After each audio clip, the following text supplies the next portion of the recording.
성전을 짓기 시작했습니다. 그곳은 여호와께서 솔로몬의 아버지 다윗에게 나타나셨던 곳입니다. 솔로몬은 다윗이 준비해 놓은 곳에 성전을 지었습니다. 그곳은 원래 여부수 사람 오르난의 타작마당이었습니다.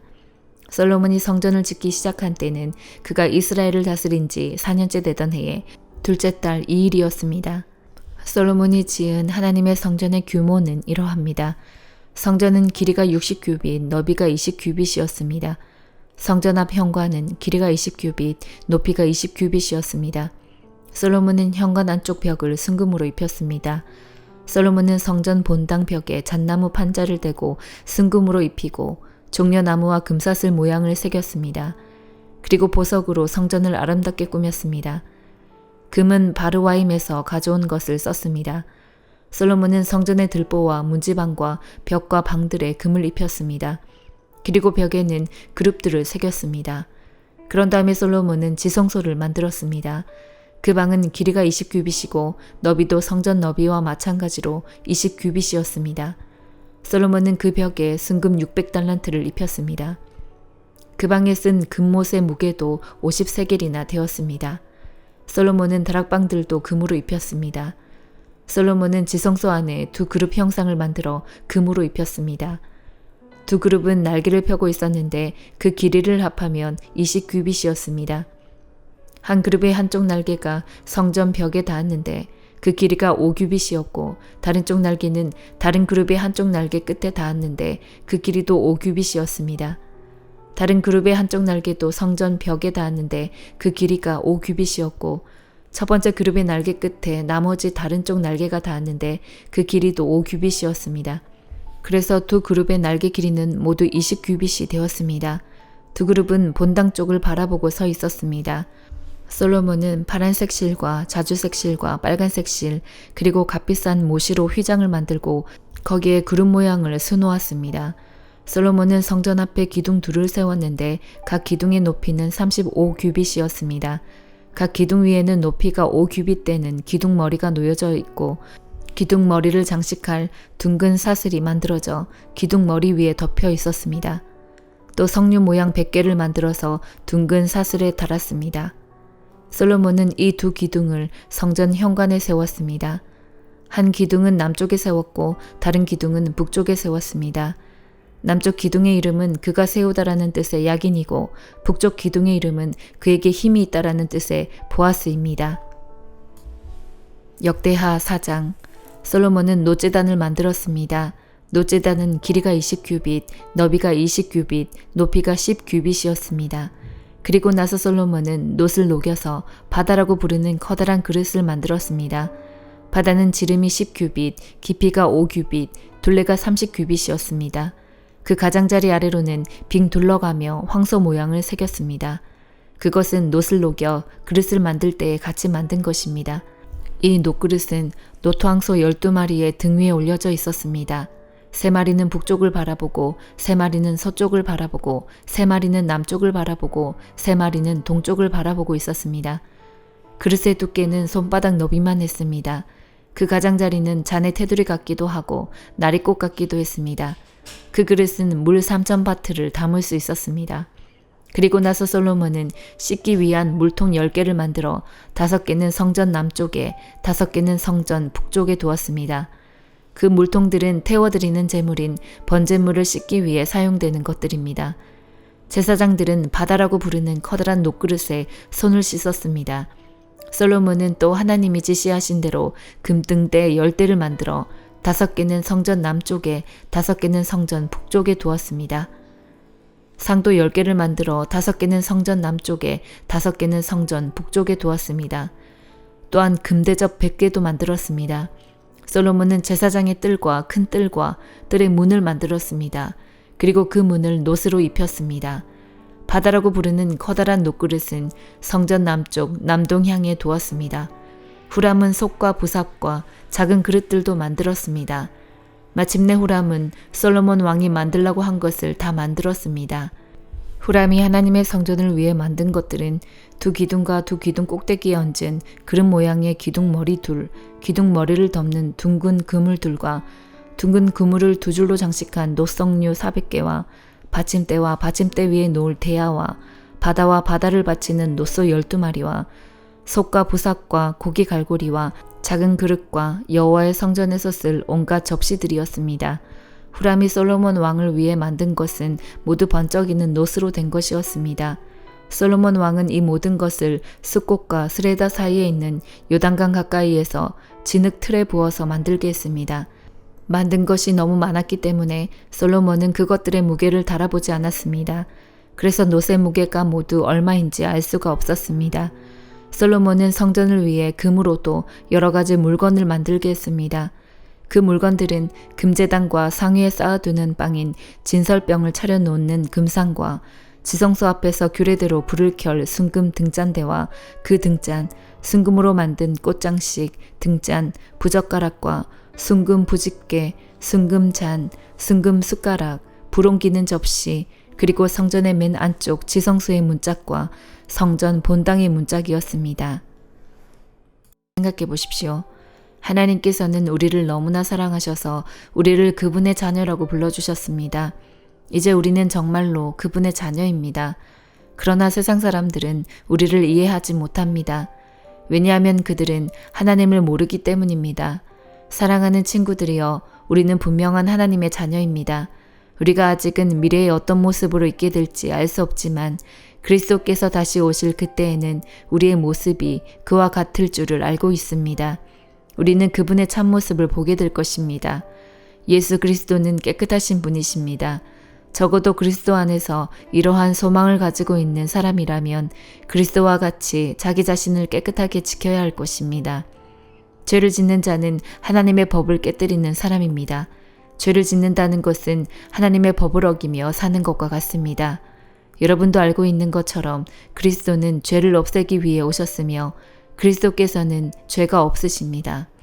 그러므로 그리스도 안에 사는 사람은 더 이상 죄를 짓지 않습니다. 만약 그가 계속하여 죄를 짓는다면 그는 그리스도를 진정 이해하지 못한 것이며 또한 그리스도를 알았다고도 할 수 없을 것입니다. 사랑하는 자녀들이여, 어느 누구라도 여러분을 잘못된 길로 인도하지 못하게 하십시오. 그리스도는 의로우신 분입니다. 그리스도와 같아지려면 올바른 일을 해야 합니다. 마귀는 태초부터 지금까지 죄를 지어오고 있습니다. 계속하여 죄를 짓는 사람은 마귀에게 속한 자입니다. 하나님의 아들은 바로 이 마귀의 일을 멸하기 위해서 오셨습니다. 하나님께서 누군가를 그의 자녀로 삼으셨을 때 그 사람은 더 이상 죄를 짓지 않습니다. 그것은 하나님께서 주신 새로운 삶의 씨가 그의 안에 머무르게 되기 때문입니다. 그는 이제 하나님의 자녀가 되었기 때문에 계속하여 죄를 짓고 살 수 없습니다. 이것으로 우리는 누가 하나님의 자녀이며 누가 마귀의 자녀인지를 알 수 있습니다.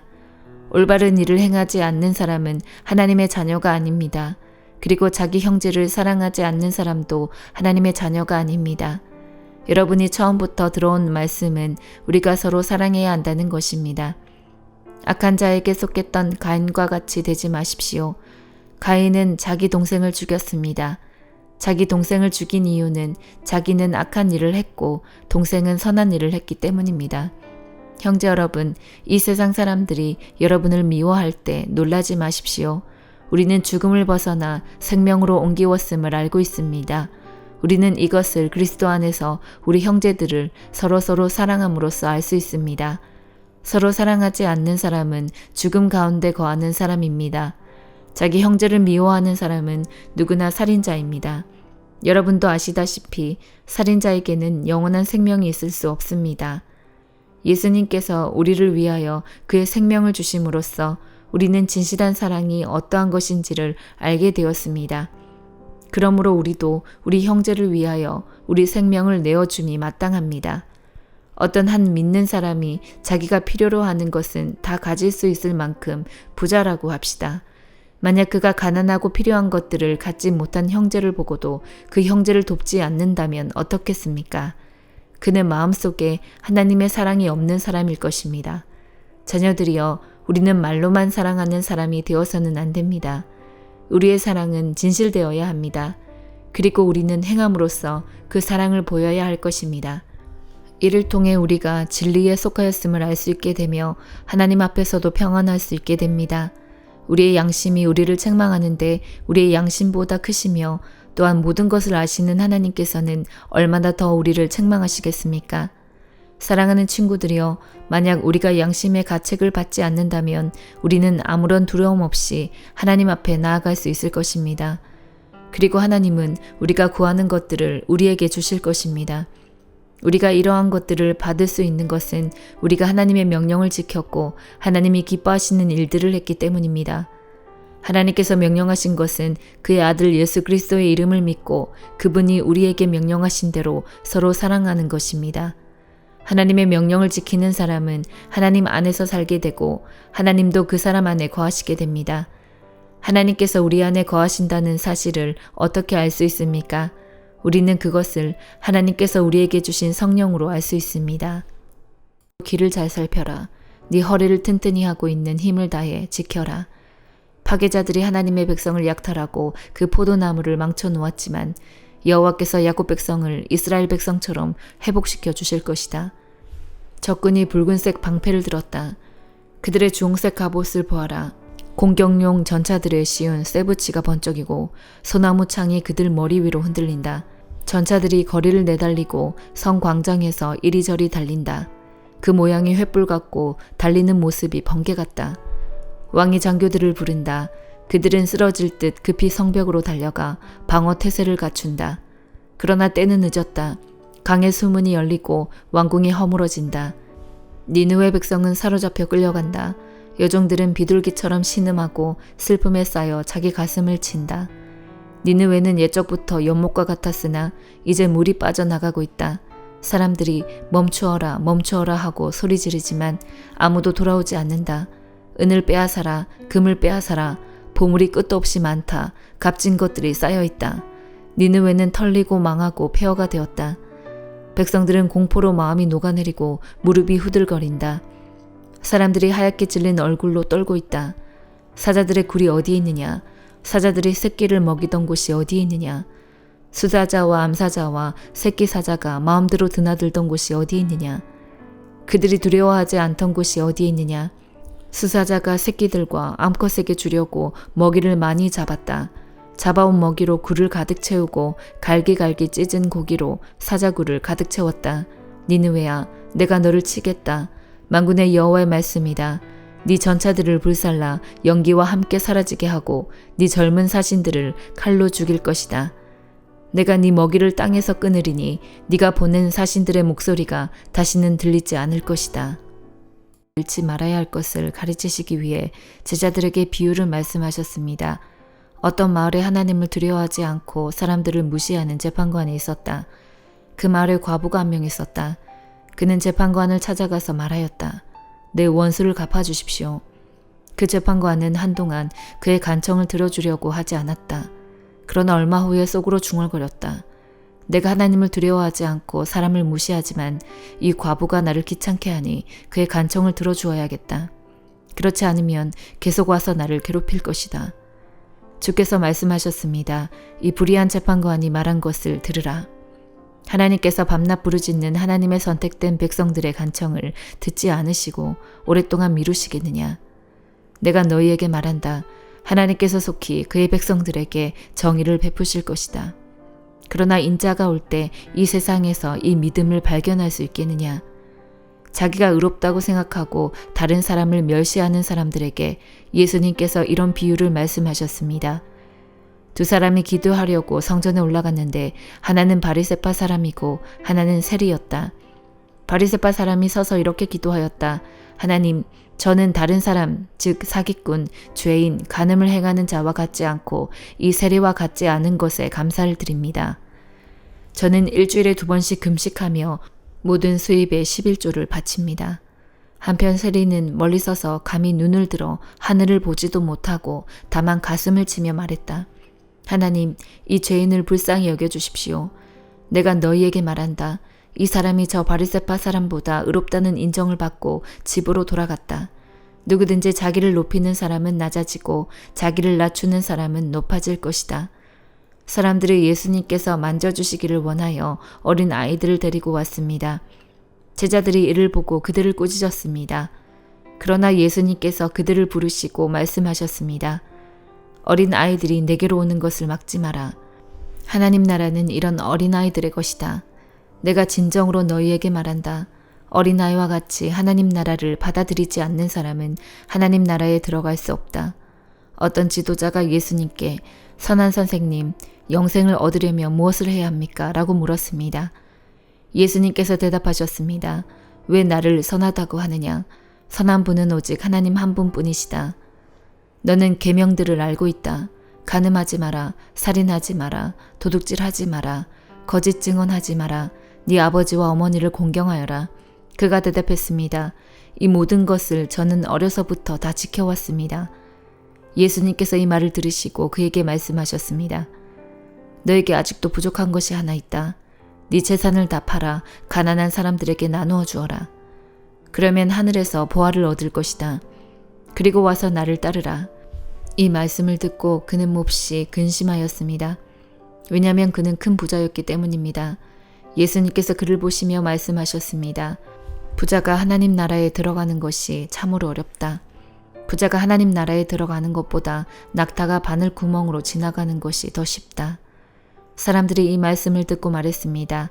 그렇다면 누가 구원받을 수 있겠습니까? 예수님께서 말씀하셨습니다. 사람으로는 할 수 없는 것을 하나님께서는 하실 수 있다. 그때 베드로가 말했습니다. 우리는 모든 것을 버리고 주님을 따랐습니다. 예수님께서 제자들에게 말씀하셨습니다. 내가 진정으로 너희에게 말한다.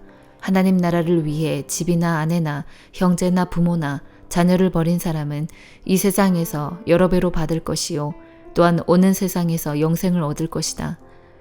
예수님께서 12제자를 따로 부르시고 말씀하셨습니다. 보아라, 우리는 예루살렘으로 올라간다. 인자에 대하여 예언자들이 기록한 모든 일이 이루어질 것이다. 인자가 이방인들에게 넘겨져 조롱을 당하고 모욕을 당하며 침뱉음을 당할 것이다. 그리고 이방인들이 인자를 채찍질한 후 죽일 것이다. 그러나 3일 만에 다시 살아날 것이다. 그러나 제자들은 이 말씀을 하나도 이해하지 못하였습니다. 이 말씀의 뜻이 감추어져 있어서 제자들은 예수님이 하시는 말씀을 이해하지 못하였습니다. 예수님께서 여리고에 가까이 가셨을 때였습니다. 어떤 보지 못하는 사람이 길가에 앉아 구걸하고 있었습니다. 많은 사람들이 지나가는 소리를 듣고 그가 무슨 일인지 물었습니다. 사람들이 나사렛 예수님이 지나가신다고 말해 주었습니다. 그러자 그는 큰 소리로 외쳤습니다. 다윗의 자손 예수님, 제게 자비를 베풀어 주십시오. 앞서가던 사람들이 그를 엄히 꾸짖으며 조용히 하라고 했습니다. 그러나 그는 더욱 큰 소리로 외쳤습니다. 다윗의 자손이여, 제게 자비를 베풀어 주십시오. 예수님께서 걸음을 멈추시고 그를 데려오라고 명하셨습니다. 그가 가까이 왔을 때 예수님께서 물으셨습니다. 무엇을 해주기를 원하느냐? 그러자 그가 대답하였습니다. 주님, 다시 보기를 원합니다. 예수님께서 그에게 말씀하셨습니다. 눈을 떠보아라. 네 믿음이 너를 낫게 하였다. 그 즉시 그가 눈을 뜨고 예수님을 따르며 하나님께 영광을 돌렸습니다. 모든 사람들이 이것을 보고 하나님께 찬양을 드렸습니다. 아멘.